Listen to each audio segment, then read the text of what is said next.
In Search Of has investigated the mystery of many ancient monuments, the pyramids, Stonehenge, and Easter Island. A solution to these puzzles may be concealed in Florida's Coral Castle. This monumental structure was created by one man with his bare hands in the 20th century. What strange forces created this castle of secrets?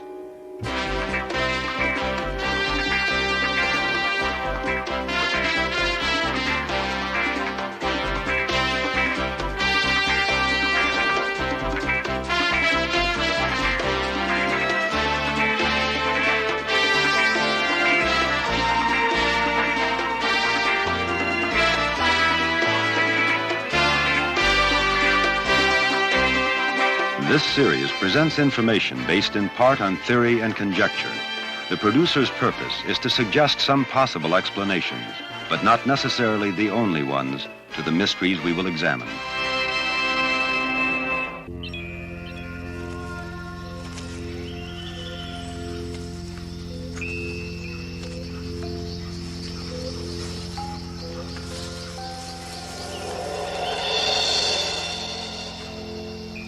Coral Castle has been called the eighth wonder of the world. This place is a fantasy garden and an engineering marvel. The blocks are cut and set with great precision, locked without mortar. At 30 tons, the greatest single stone in Coral Castle is twice as massive as any in the pyramids. Here are massive megaliths, huge astrological symbols, and structures whose purpose is a total mystery.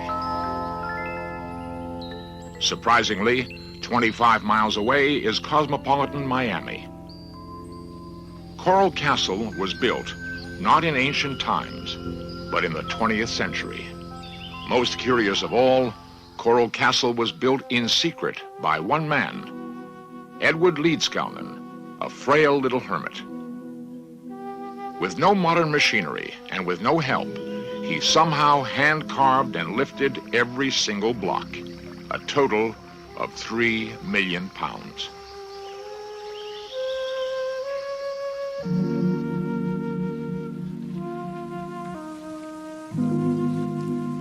With all our modern technology, we might be able to duplicate the pyramids.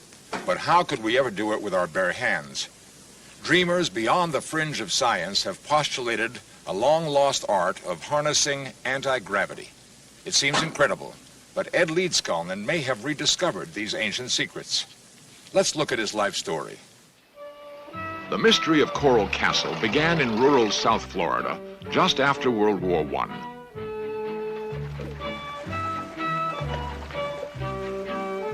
Settlers and land speculators began to move down from the East Coast, displacing the indigenous Seminole Indians. The newcomers found a humid, sprawling tropical land, full of mosquitoes and opportunities. The great Florida land boom was on. In 1919, as recreated here, a real estate man named Moser was scouting land along back roads near the Everglades. He spotted a stranger.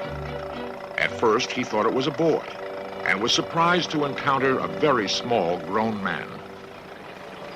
The stranger couldn't weigh more than 90 pounds.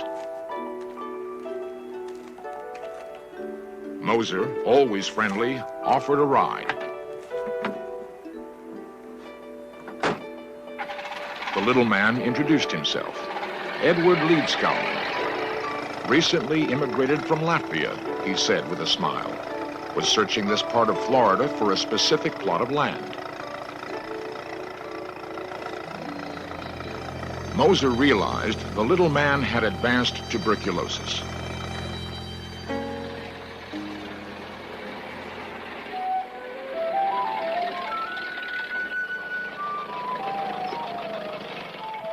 Mrs. Moser always welcomed the strangers her husband brought home. Life was lonely in this new land. Edward Leedskalnin was very friendly, very polite, and confessed outright he hadn't a penny to his name.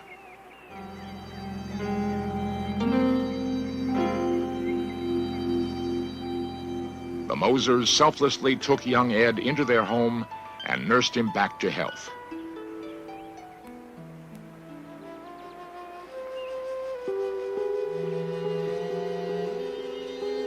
They listened with respect to his story of leaving Latvia, of his search all over America for the right type of land. "I'll know when I find it," he said. "It's for my sweet 16. He would never explain who she was, but Ed was obviously haunted by a dream or a memory of land and a castle for his sweet 16.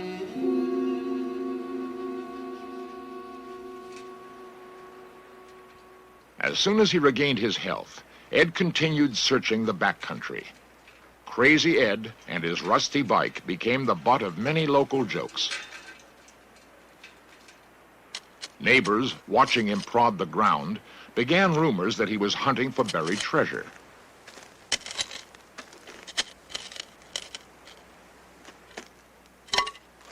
Ed always rejected the good farmland. When people wondered why, he only smiled.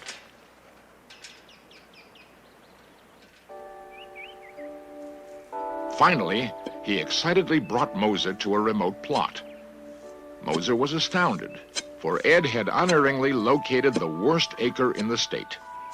It was all bedrock, right up to the surface. You couldn't plow it, you couldn't farm it. Moser gladly gave a small section to his friend.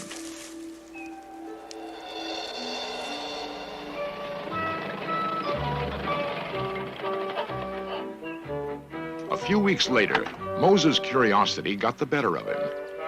He dragged his wife out through the brush to see what Ed could possibly do with that land.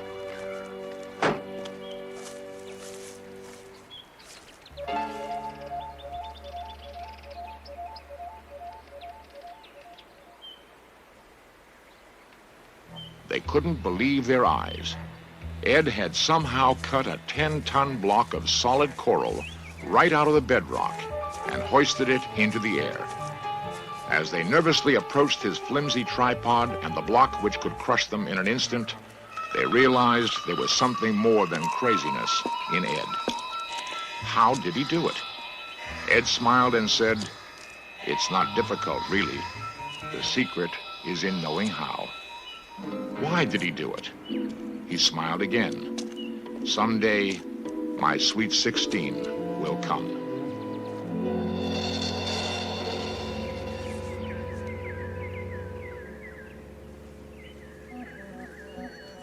Working alone, he cut more blocks.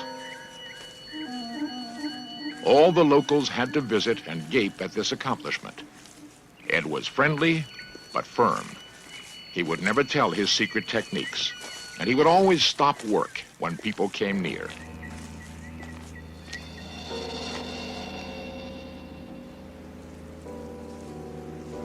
Trying to catch him at work, the neighbors took to spying.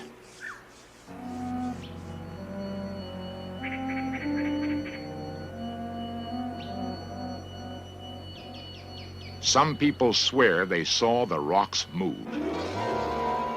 Ed could somehow sense their inquiring gaze.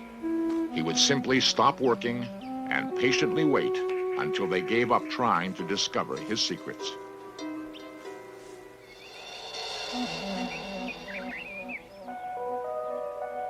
"60 years later, the completed coral castle still embodies a number of unsolved mysteries. Frances Wilson. This block weighs 9 tons. It's just one piece of rock. See what you can do with one hand?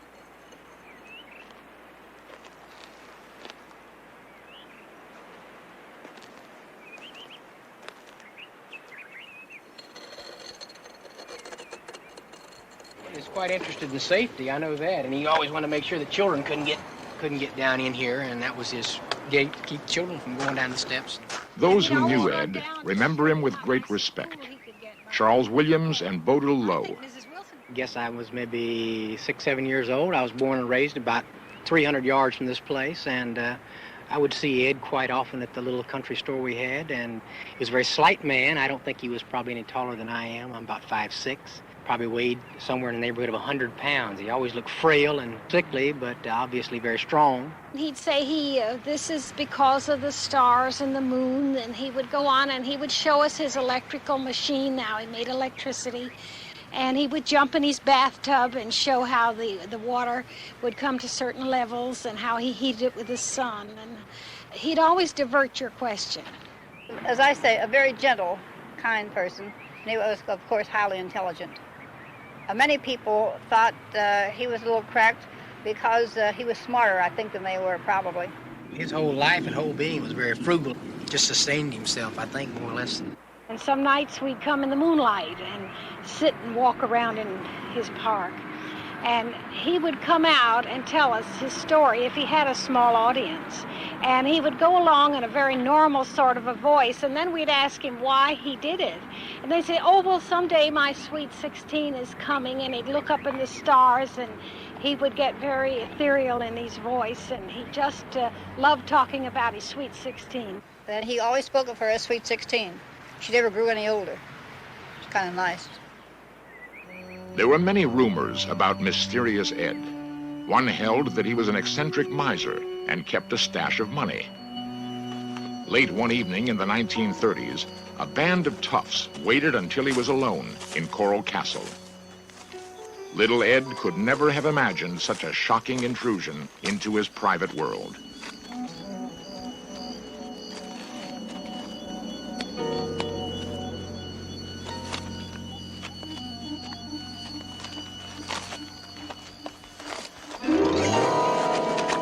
The attack prompted the most extraordinary feat of his life.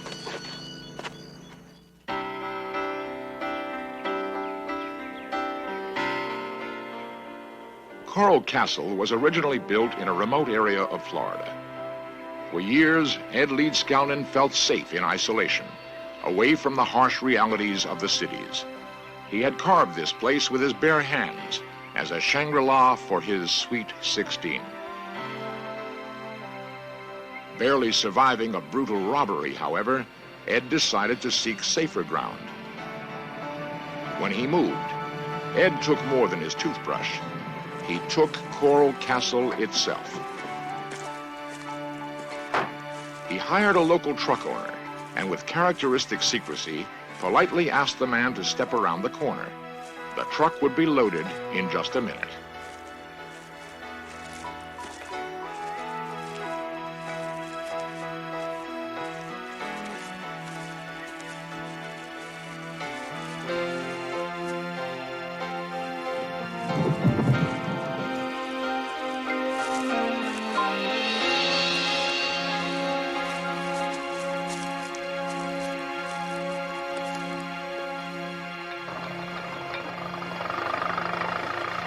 Piece by piece, Ed moved all 3 million pounds of rock 10 miles to its present location near Homestead, Florida.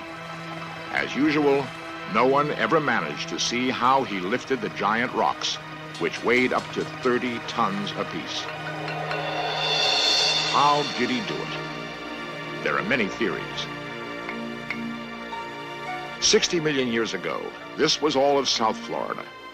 Thousands of miles of living coral reef. The rock which he used, fossil coral, may have internal forces which only Ed understood.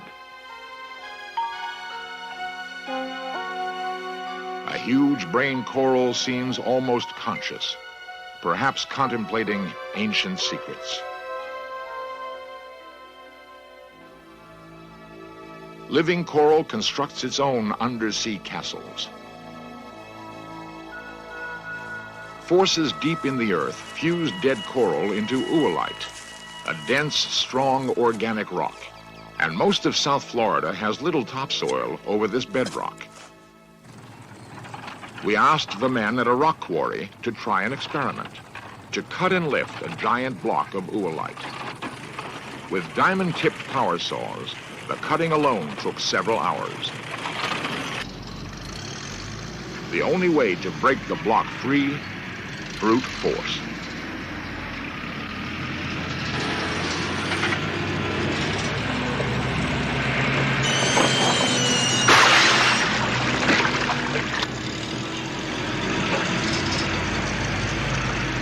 Then the test. Could they detect any unusual buoyancy in the rock itself?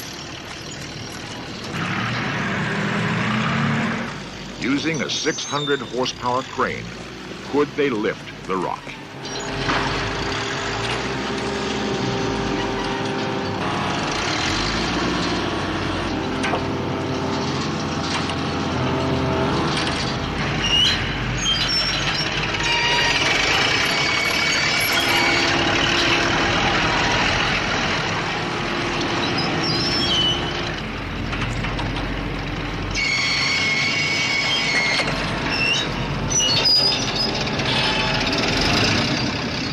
After the crane almost tipped over, they managed to drag the block a few yards.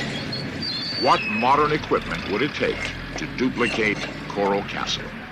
It couldn't be done. Charles Valois comments.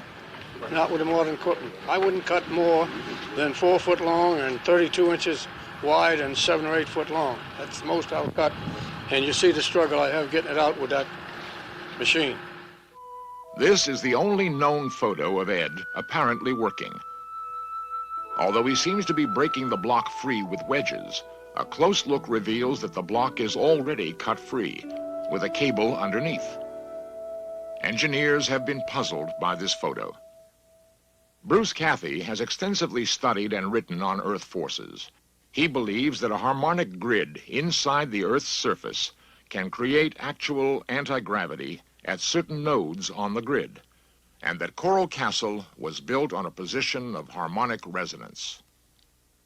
He's moved stones up to coral blocks up to 25 tons, and he'd put them up overnight just on his own. After he died, I checked some of the instruments he was using, and they're very, very primitive chisels and hammers and ropes and pulleys and things. Nobody can understand even today now how he done this.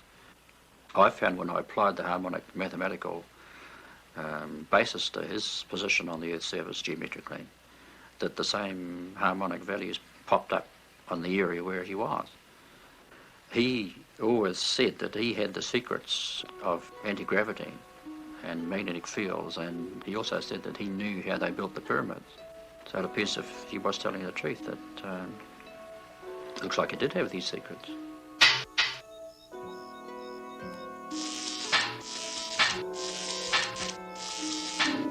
Ed performed many strange experiments with magnetism, although he had no source of conventional electricity. He hinted to neighbors he was on the verge of a monumental breakthrough and published his preliminary results. His book, however, is as incomprehensible as Einstein's unified field theory. Just as Ed always worked in secret, he also preferred to take his own photographs, posing in his one suit with a self-timed box brownie.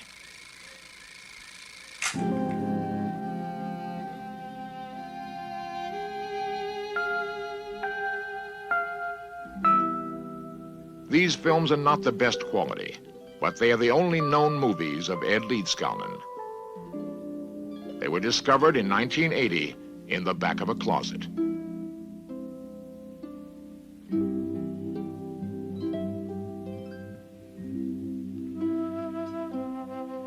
They reveal the Ed that most visitors knew. Animated, friendly, a simple man.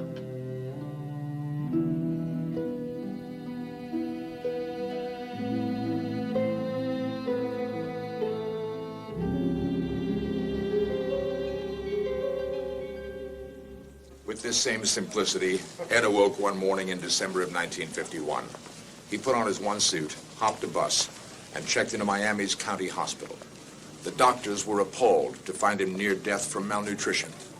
For a while, he rallied under their care, and then died quietly in his sleep.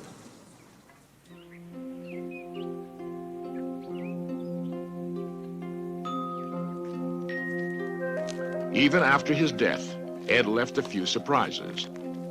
Neighbors guarded the grounds until authorities could make an official investigation.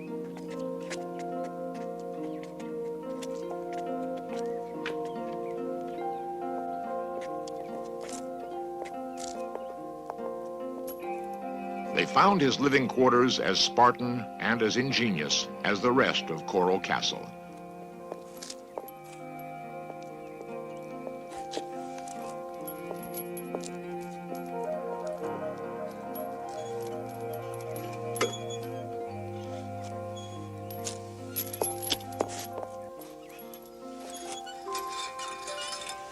They also found $3,800 in crisp $100 bills and what resembled a treasure map. All attempts to follow the directions on the map were futile. Nothing seemed to correspond to our normal three-dimensional geometry. Ed left many mysteries, a lot of money, and a castle for his sweet 16. Was she a real person? Or was she a dream, an ideal of all that is good?